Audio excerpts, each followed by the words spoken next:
Yes, welcome. Come one, come all. We have roster decision day. That's right, Niners fans, San Francisco 49ers fans. This is your 53-man roster breakdown. It's Tuesday. The Niners just cut a bunch of players. The whole NFL, every team just cut a bunch of players. And we're here to take a look at the Niners 53-man roster. Let's break it down real quick. What do we got here? Oh, courtesy of this roster, this awesome Google Docs sheet is courtesy of David Lombardi. So let's just break it down real quick. Quarterbacks, I can dig it. I love it. We got Brock, Josh Dobbs, Brandon Allen. I really like Josh Dobbs at the 2. Remember that I said this a couple years ago. The Falcons beat the Niners a few years ago. Marcus Mariota was the quarterback when the Falcons beat the Niners. I believe that Josh Dobbs can do what Marcus can do for the Niners, what Marcus Mariota did against the Niners for the Falcons. Remember that I said that. Let's look at our running backs. CMC. Hopefully Christian McCaffrey can stay relatively healthy. You know, he had the calf issue. He seems to take care of himself pretty well. I'm not too worried about durability, even though there's a target on his back. I love J.P. Mason at that 2, though. I love the backup running back. So look, unfortunately, it looks like Elijah Mitchell is injured again. Bank on Elijah Mitchell. Look, you should definitely bank on Elijah Mitchell being injured every season. And the only reason I say that is because I believe he's been injured every season. Okay, moving on. Kyle Juice, of course, we got Juice here. Patrick Taylor, okay? Oh, sorry. Let's go to running back. I like Isaac Urendo at that 3. I'm telling you right now, though, if McCaffrey and Mason get really banged up, the Niners are going to have an issue because I like what I see from Urendo, but I strictly see him as a return man this season. Anyways, yeah. So, our wide receivers. Where are our wide receivers? Brandon Ayuk, is he really on the squad? We're not even going to count that. This is the biggest question mark right here. This is the second biggest question mark. The wide receiver and tight end core, okay? So we're looking at starters because Ayuk is not on the team, right? Or he's not playing right now. So Deebo Samuel and Jennings. I think Juwan Jennings is one of the most underrated Niners. I think he's more of a dog than Ayuk. I love him after the catch as well. A couple preseasons ago, Juwan Jennings was like getting the ball on these screens, these little bubble screens, and blowing people up for like 15, 20-yard gains. Check that out if you don't remember. Juwan Jennings, man. Right when he was coming out of Tennessee, I believe. Whew. Okay, huge issue. Okay, bad news. What the heck is going on with Ayuk? Okay, for the record, because I haven't given an Ayuk update that much, I just think that Ayuk really wants attention, wants to be loved, and wants you guys to like feel gratitude, appreciation, and love for him. So it's like, I don't even know if it's about money. Seriously, I just think that he wants attention. I just think that like he could have signed and would have signed for like less money or whatever, but it's just like he loves those socials. He gets the serotonin bumps, obviously, because he trolls all the time off of his socials and stuff like that. I despise that. Ayuk is for a lot of things that C-Train is not for. Also, 9 receptions for like 140 yards in the whole playoffs. Okay, including that one reception against Detroit. Oh, yeah. Okay, the guy just doesn't move the needle. Okay, wow. Look at these tight ends, though. George Kittle. We got 2 tight ends now. That is, I see tight end. Okay, Steve Young would always say the tight end is the quarterback's best friend. If the tight end is the quarterback's best friend, then the Niners hate their quarterback because they only have George Kittle pretty much. Jake Thompson, yeah, okay, sure. He did what 8 receptions for Big Jake in the preseason, I believe. Their number 2 tight end now. Yeah, I don't dig that at all. How about this? For the record, I was in favor. This is super. I know this is crazy. This is crazy, but I'm crazy. I was for getting Brock Bowers. I believed that Georgia rookie tight end from Georgia, Brock Bowers. I think he got drafted way early, like 10, drafted by the Jets, I believe.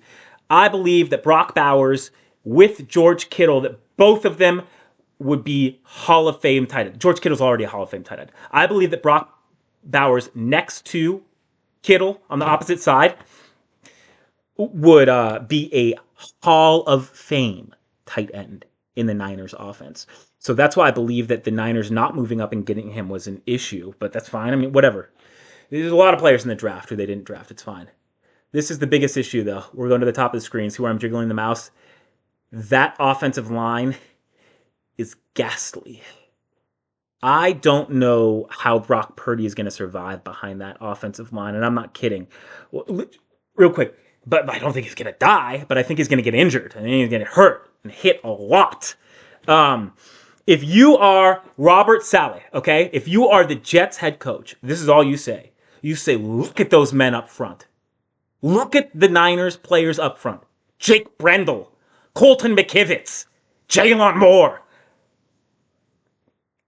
Those guys are protecting the goodies. If you're Saleh pumping up the Jets, you punch those Niners offensive linemen in the face, they're either just going to stand there and bleed or just get injured. Whichever one comes first. But wowza. Jalen Moore and Colton McKivitz at left tackle and right tackle is the worst. They're the worst pairing I've ever seen, I believe, for Niners offensive linemen. However, I don't remember those like early 2000 teams too well. Like the Alex Smith, Mike Nolan teams, maybe they had a worse offensive line. I'm not 100% sure.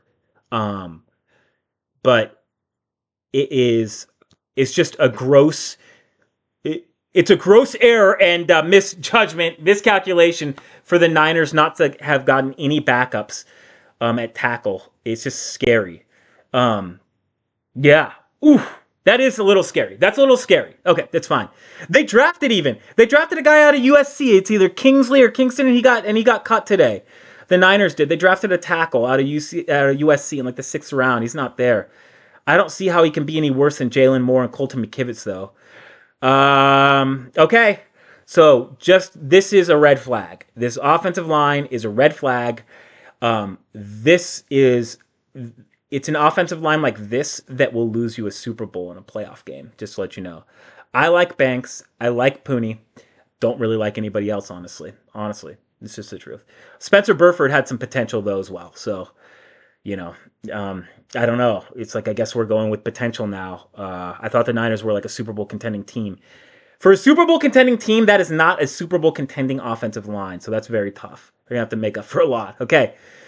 Defense. I like the defense. Look at the starting defensive linemen. I like Bosa, Collins, Hargrave, and Floyd. Love it, love it, love it. Floyd's got to stay healthy. He got knocked up. Same with, a little bit of a knock. Not knocked up. It's a different thing. Gross Matos has to have an Elliott. Those guys are crucial, as is Robert Beal. Remember that I said that Robert Beal Jr. may get some run early. I don't know, but I like what I see out of, let's say, the top 7 of these defensive linemen. I love Bosa, Collins, Hargrave, Floyd. Really like Elliott, Givens, and Gross Matos. So, look, that's as good as the depth as you're going to get. I can dig it. Linebackers. I can dig this. Curtis Robinson. This is going to be sort of a do or die for him. Not a do or die, but like this is a real prove it. He did really well in the preseason. Obviously impressed some coaches. I see some issues here as well, right? You never know how. You just don't know how Drake Greenlaw's going to return. You can't count on that. You don't know how he's going to return. That's okay. I have question marks about Campbell's ability to, his ability to like cover tight ends. So hopefully Warner's just going to have all of that responsibility. But I have questions about Devondre Campbell's ability to cover backs and receivers and tight ends out of the backfield. So I hope that the dink and dunk isn't going to work against the Niners a lot this year. Cornerbacks and secondary, I can dig that. She can dig it. We can dig it. Dig it. Dig it. Dig it. Can you dig it? Can you dig it, baby? I love Ward. Love Demo Lenore. I hope that they pay Demo soon. Really good news that Talanoa Hufanga is actually didn't start on the IR. I really like the secondary. What I like the most about the secondary is that they laid the boom. These guys know how to hit. Ward, Lenore, Brown, Hufanga, Green, Mustafa can all lay the wood, and the wood's gonna need to be laid for the Niners to pick up some victories, okay? Let's see here. Long snapper, Pepper, we love that. Jake Moody, Mitch Wishnowsky is actually, he's good. He's doing well. He's got good directional kicking. Jake Moody, I have always disliked. I do not believe that Jake Moody has a proper mechanics. His plant foot, your plant foot should generally your plant foot's supposed to go where the kick is supposed to go, and his plant foot's always all over the place, leading to errant kicks. Strange coincidence. Interesting. I like Cowing and Urendo, and what a job by John Lynch drafting two special teams, hopefully projected starters. I can dig it. Okay. One more thing. Don't know why this guy's here, but Ronnie Bell is I don't know. I feel like Ronnie Bell's there as a scapegoat. I feel like Ronnie Bell is never going to make it to the end of the season. And the first mistake, say that Kittle drops a ball, they'll just be that was Bell. So he drops a lot of things. Just get him out of here. I'm just messing, but I don't dig him as much. I do not. I see a lot of drops. I see a lot of mistakes. He wears number 10. I'm still not over Kyle Williams. How about that? Just switch the number then. For the love of everything, switch the number because you're not making it great again. I can tell you that. It was never great. Anyways, I can dig this roster. I really like this roster. And remember this, Niners fans. I like the surprises, actually. I like the surprises. I.e. the tight end surprises you got with Jake Tongs, that they only have two right now. I like Curtis Robinson. I like Campbell. Givens. I think that the defense hopefully is there and is there early. Hopefully, because the defense has been relatively healthy. It's you got the big guns back. Hopefully the defense can sort of steady the ship and or at least keep us in the right direction while the offense figures things out. Trent Williams figures out if he wants to play football or not, while Brandon Ayuk just fishes for more followers and stuff like that and likes, because I think he's just an Instagram person now. Don't know if he plays sports anymore. Anyways, yeah. But yeah. Okay, overall, I can dig it. Still a little marred by the clouds of Ayuk and Williams, right? It's dang, they really are hurting the team's morale. This is a good-looking team. It's a real... So actually here, how about this? Niners fans, you can still have a good morale. This is a very competitive team that could and probably should go very far in the playoffs and contend. Be happy about that. Be patient with the other stuff because, okay, how about that? In 2 months, we'll know everything. How about that? So, in a month, we'll know everything, I'm sure, with Ayuk and Trent Williams. So, till the next time, thank you so much. Another episode breaking it down with C-Train, breaking down the Niners roster. I had fun. I hope you had fun. I hope we both learned something. Till the next time, C-Train out.